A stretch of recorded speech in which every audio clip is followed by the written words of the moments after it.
Imagine waking up tomorrow morning. You walk into the bathroom. You reach for your toothbrush. And it's gone. Not just yours, everyone's, across the entire world. No toothbrushes, no toothpaste, no dentists, no clean minty feeling.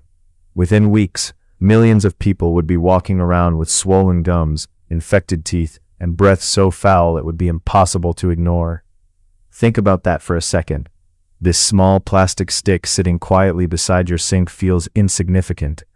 But for most of human history, keeping your teeth clean was one of the most difficult daily challenges people faced. And the strange story of how humanity solved that problem begins not in a laboratory, not in a factory, but inside a prison cell. I'm Samuel of Radiant Reason, and this is the surprising story of the toothbrush. Long before toothbrushes existed, people understood something important. Dirty teeth hurt. A lot. Ancient Egyptians knew it. Ancient Romans knew it. Ancient Babylonians knew it. Nobody understood bacteria. Nobody knew about plaque. But everyone understood tooth pain. The evidence is written directly into human remains. Archaeologists have found skulls thousands of years old with worn enamel, infected gums, abscesses, and missing teeth. Eating was dangerous. A small cavity could become a life-threatening infection. A broken tooth could mean weeks of agony. So people improvised. The Babylonians chewed the ends of small sticks until the fibers spread apart. The result looked vaguely like a brush. Egyptians created powders from crushed eggshells, pumice stone, and ash. Romans scrubbed their teeth with abrasive mixtures. Some included crushed bones, some included charcoal, some included oyster shells, and some included something far worse: urine. Roman doctors believed it helped whiten teeth. The reason is surprisingly simple. Urine contains ammonia. Ammonia can remove stains. It worked. But the smell must have been horrifying. Think about that for a second. Imagine beginning every morning by scrubbing your teeth with a substance collected from public containers. That's not a joke. That was oral hygiene. Wait, there's more. Even wealthy people struggled. Ancient civilizations created impressive roads, aqueducts, temples, and engineering marvels. But nobody had figured out an efficient way to clean every surface of every tooth. The problem wasn't intelligence. The problem was design. Human teeth have tiny gaps, small grooves, hidden surfaces. Food gets trapped everywhere. Without a proper cleaning tool, decay was inevitable. And decay came with a hidden cost: pain, infection, disfigurement, and often death. A dental abscess could spread bacteria throughout the body. Before antibiotics, that infection might become a death sentence. The toothbrush wasn't a luxury. It was a survival tool waiting to be invented. The breakthrough came from an unlikely place: an English prison. The year was around 1770. A man named William Addis found himself behind bars. Accounts differ about exactly why he was imprisoned, but what happened next changed history. One evening, after a meal, Addis noticed something. The inmates cleaned their teeth using dirty cloths, fingers, soot, and salt. The results were terrible. He began studying the problem. How could someone clean between teeth effectively? Then he looked at a leftover animal bone from dinner. An idea formed. He saved the bone, carved small holes into one end, obtained bristles from a pig, and pushed the bristles into the holes. The result was crude, simple, primitive, but it worked. For the first time, someone had created a handheld tool specifically designed to clean teeth efficiently. Think about that for a second. A prison inmate looked at a dinner bone and solved a problem humanity had struggled with for thousands of years. When Addis was released, he saw opportunity. He started manufacturing toothbrushes. Demand exploded. People wanted cleaner teeth, healthier gums, less pain, less embarrassment.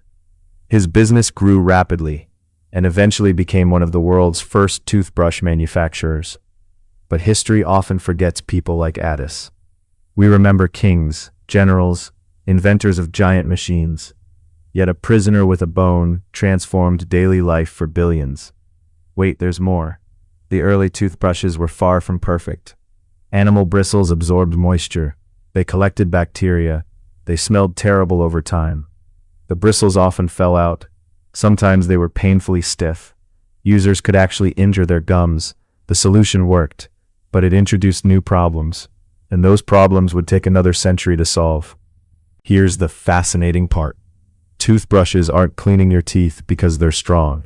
They're cleaning your teeth because they're small. Every day, a sticky film forms on your teeth. This film is called plaque. Plaque is essentially a living city of bacteria, millions upon millions of microscopic organisms. They eat leftover sugars, then release acids. Those acids slowly dissolve enamel, the strongest substance in the human body.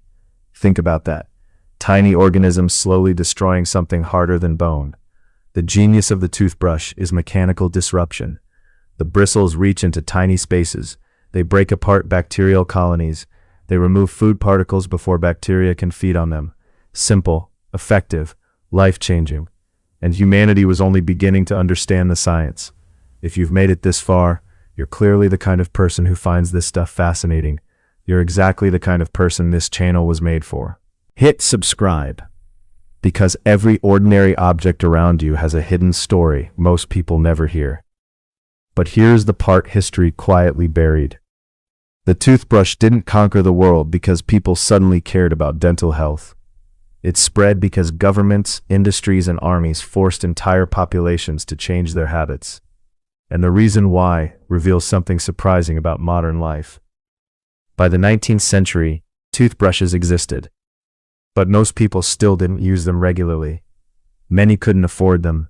Others saw no reason. Dental care remained inconsistent. Then industrialization arrived. Factories began producing toothbrushes at larger scales. Prices dropped. Availability increased. But the biggest shift came through war. Military leaders noticed a problem. Recruits often had terrible teeth. Poor dental health made soldiers less effective. Pain distracted them. Infections weakened them. Missing teeth made eating difficult. Armies needed healthy soldiers, so they enforced brushing. Millions of young men learned dental habits while serving. Then they returned home. Those habits came with them. Families adopted them. Children copied them. Entire societies changed. Think about that for a second. One of the biggest reasons people brush their teeth today is because military institutions standardized the habit generations ago. Wait, there's more. The hidden cost of industrial toothbrush production had its own dark side. Factories used animal products extensively. Workers handled chemicals. Manufacturing conditions were often harsh, and dentists themselves faced primitive equipment and painful procedures. For centuries, dentistry was feared for good reason.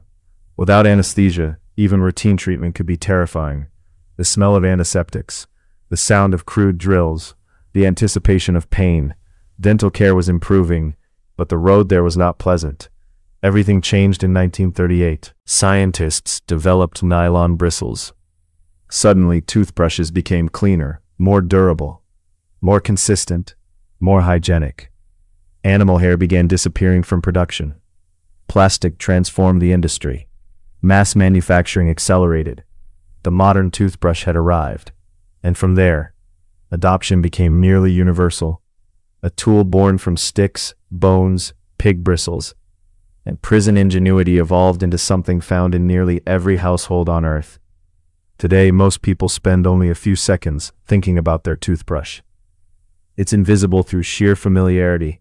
You pick it up, use it, put it down, and move on. But hidden inside that routine is thousands of years of human struggle. Ancient Egyptians crushing shells, Romans experimenting with bizarre cleaning substances, prisoners carving holes into bones, factory workers producing brushes by the millions, military systems enforcing hygiene, scientists engineering synthetic fibers, the constant human effort to push back against decay, to resist disease, to improve daily life one small step at a time. Most inventions don't arrive as dramatic moments. They arrive quietly. One problem solved, then another, and another, until eventually the solution becomes so ordinary that nobody notices it anymore. That's what happened to the toothbrush. It became invisible, not because it wasn't important, but because it worked so well. Take a look around. History is everywhere. The objects sitting beside you right now carry stories of desperation, accidents, forgotten heroes, and unexpected revolutions. Most people never notice, but once you know the story, you'll never look at them the same way again,